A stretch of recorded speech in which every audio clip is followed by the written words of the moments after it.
सगळ्या रोषानंतर आपण पाहत आहात एबीपी माझा. उघडा डोळे, बघा नीट. चितळे बंधू 75 वर्षांच्या आपुलकीचं एक नवं नातं.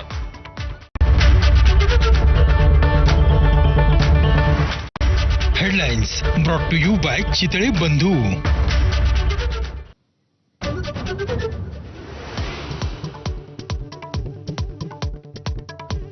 संतोष देशमुख हत्येप्रकरणी धनंजय मुंडे यांचा अखेर राजीनामा. मुंडेंना कार्यमुक्त केल्याची मुख्यमंत्र्यांची घोषणा. रात्रीच राजीनाम्याचा निर्णय झाल्याचा एबीपी माझाच्या बातमीवर शिक्कामोर्तब.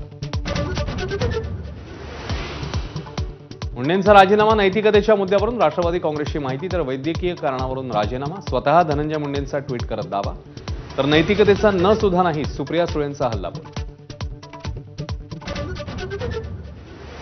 धनंजय मुंडेंच्या मंत्रिपदाची शपथच व्हायला नको होती. राजीनाम्यावर पंकजा मुंडे यांची प्रतिक्रिया. राजीनामा आधीच झाला असता तर पुढच्या गोष्टी टळल्या असत्या, पंकजा मुंडेंचं मत.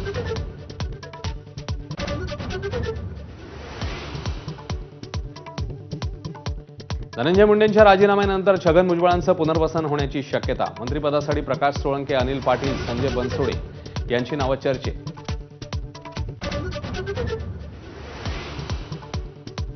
संतोष देशमुख हत्या प्रकरणात धनंजय मुंडेंना सहआरोपी करा. आदित्य ठाकरे, रोहित पवारांची मागणी. खंडणीची बैठक सातपुडा बंगल्यावर झाली होती.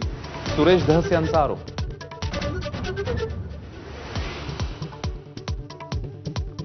धनंजय मुंडे यांना देशमुख हत्या प्रकरणी सहआरोपी करणार नाही, खात्रीलायक सूत्रांची एबीपी माझाला माहिती. चार्जशीटमध्ये धनंजय मुंडेंविरोधात थेट पुरावा नसल्याचा दावा.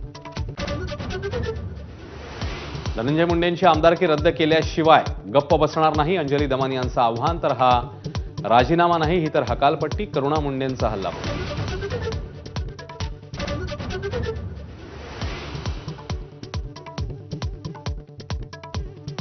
संतोष देशमुख हत्येचे फोटो व्हायरल झाल्यावर बीड आणि केजमध्ये बंद. देशमुखांच्या खुन्यांना फाशीची मागणी. शिंदेंच्या शिवसेनेकडून ठाणे आणि पुण्यामध्ये आंदोलन.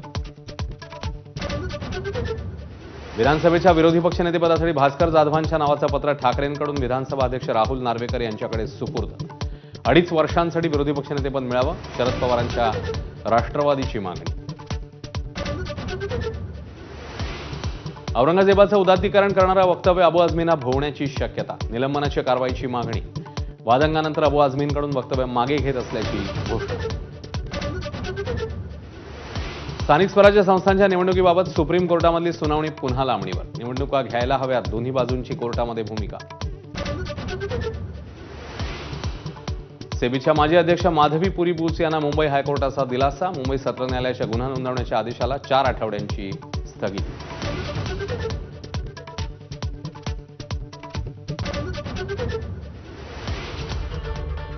आपण बघताय एबीपी माझा.